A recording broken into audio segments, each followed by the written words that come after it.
ይሄ ጸጉር እንግዲህ ታስተውሱታላችሁ የዛሬ ወር ከምናምን ባዶ የነበረው እዚች ጋር እናርዲ ቤተሰቦች እንዴት ናችሁ? ደህና ነኝ እግዚአብሔር ይመስገን። ዛሬም ከተፍ ብያለሁ። ዛሬ የመጣውላችሁ የቅርንፉድ ውሃ እንግዲህ የዛሬ ወር ከምናምን አካባቢ ላይ ቻሌንጅ ስንሰራ ነበር። በመሃል ደግሞ አቋርጫለሁ ትንሽ ጠፋም እያልኩና በመሃል ደግሞ የተለያዩ ትሪትመንቶችን እየሰራውላችሁ ነበር። ይሄ ቪዲዮ ላይክ በማድረግ ዩቲዩብ ሰብስክራይብ በማድረግ ጀምሩ። ቻሌንጁን ሁላችሁም ከኔ ጋር ተቀላቀሉ። የዛሬ ወር እዚች ጋር ጸጉሬ ባዶ መሆኑን አሳይቻችሁ ነበር። ሁላችሁም ዩቲዩብ ላይ የምትከታተሉ ታውቁታላችሁ። እንግዲህ አዳዲሶቹ ጸጉር እኔ በወሬ አላሳምናችሁም፣ በአይን ማየት ነው። አያችሁ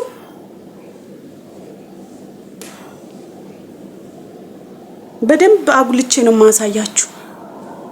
አያችሁ አዳዲስ ጸጉሮች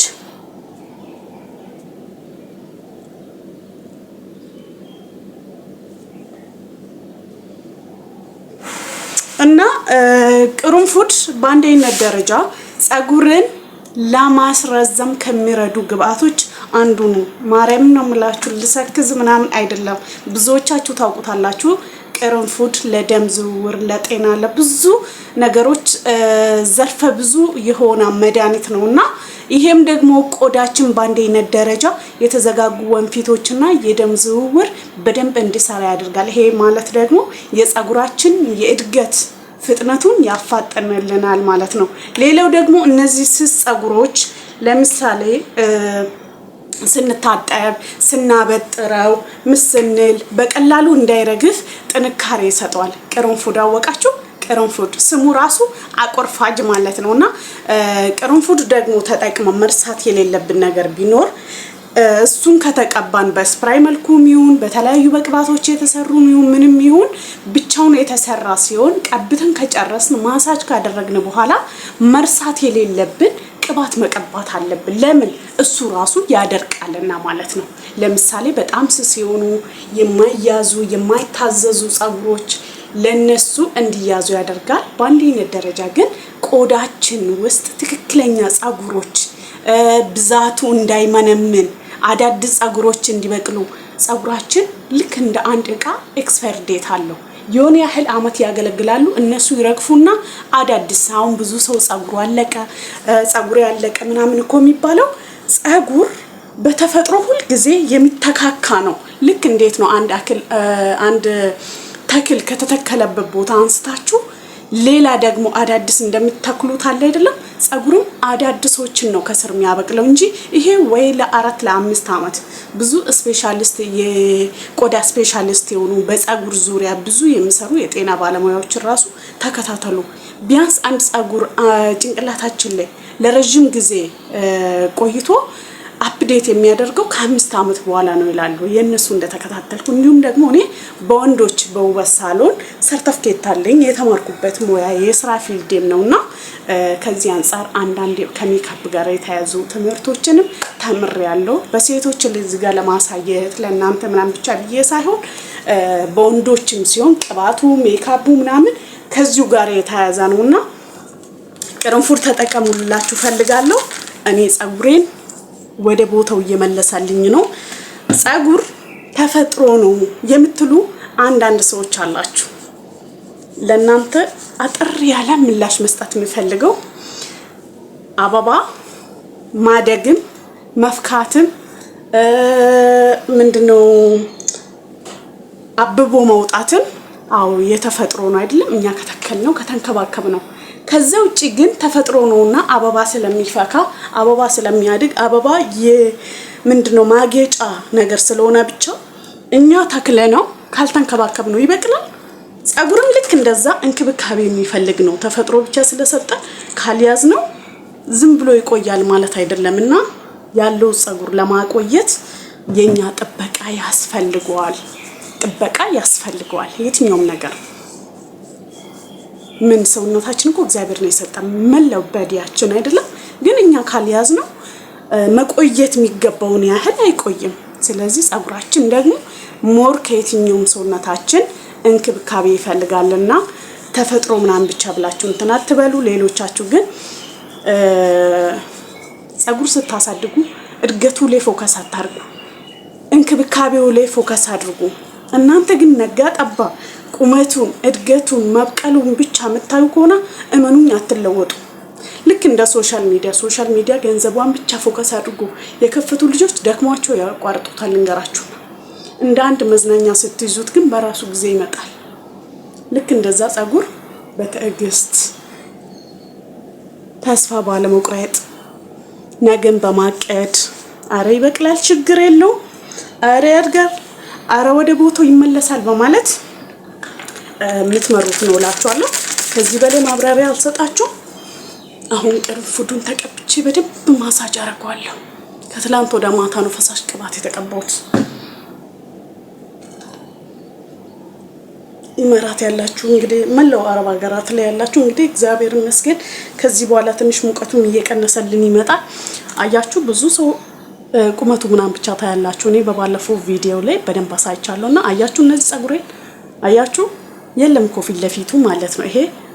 ይሄ ከዛን ቆርጬ እኩል አድርጌዋለሁ። አሁን አብረን እናበቅለዋለን። እንግዲህ ተፈጥሮ ብቻ ነው የምትሉት ይሁታውን እንግዲህ ቁመቱ አይታችኋል አይደለም? እውነታውን ላሳያችሁ።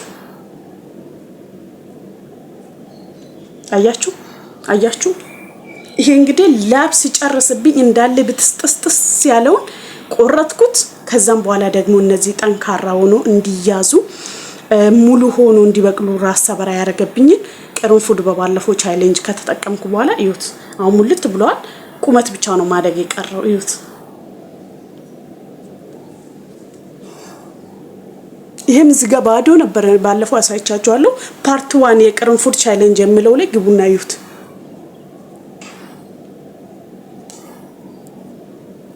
አያችሁ አዳዲሶቹ በደንብ ላይ ታያችሁ ይችላል። ለዚህ ነው ያወጣው ማሳያችሁ።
እኔ ጫፍጫፉን አልቀበው ምክንያቱም ፀጉሬ ጫፍጫፉ ችግር የለበትም። ለስላሳ አይደል ማለት ያን ያህል መጠንከር የሚፈልግ ለስላሳ አይደለም። ለዛ ጫፍጫፉን መቀባት አይጠበቅብኝም።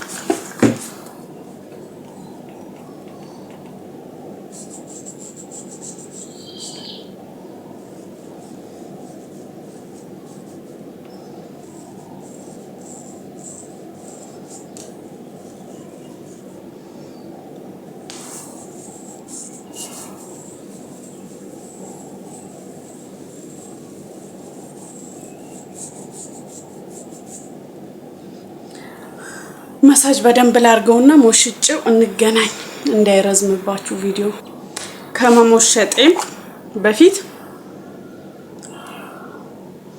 ይሄ በባለፈው የሰራሁት ጭቃ ቅባት ነው። የምትፈልጉ ጭቃ ቅባት በቤት ውስጥ ለመስራት የካሮት ጭቃ ቅባት አሰራር ብላችሁ ዩቲዩብ ላይ ያለ ግቡ።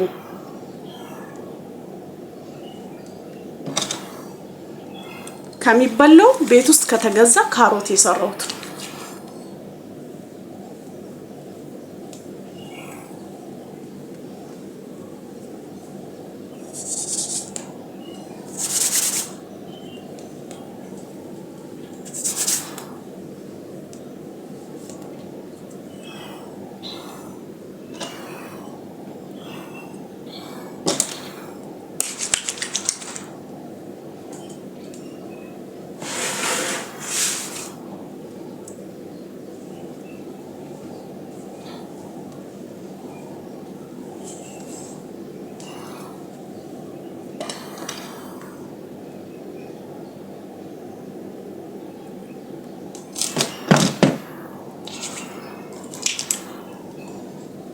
ያሁኑ ቻሌንጅ ነው በነገራችን ላይ ይሄኛው ማለት ነው። እስከ 7 ቀን ከኔ ጋራ ተጠቀሙት። ይሄኛው ቪዲዮ ቻሌንጅ ፓርት 1 ፓርት 2 እያልኩኝ እሰራላችኋለሁ። እኔ ጸጉሬ በደንብ እስከሚበቅል አለፋታው። እውነት እነዚህ በሙሉ በቃ አዳዲስ ከበቀለ በኋላ ነው ወደ ሌላ እንክብካቤ የሚገባው ማለት ነው።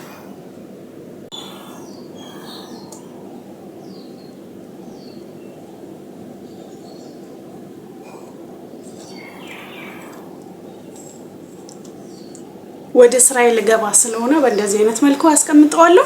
ቤተሰብ ወደ እስራኤል ገባ ስለሆነ እኔ በእንደዚህ አይነት መልኩ ሰርቼ ጨርሼዋለሁ። ቻሌንጁን እስከ 7 ቀን እንቀጥላለን። ቤተሰብ ሁላችሁም ተጠቀሙበት፣ ጸጉራችሁን ተንከባከቡት። ባላችሁ በሰላማችሁ ይብዛልኝ። ባይ ባይ። ቪዲዮ ላይክ አድርጉ።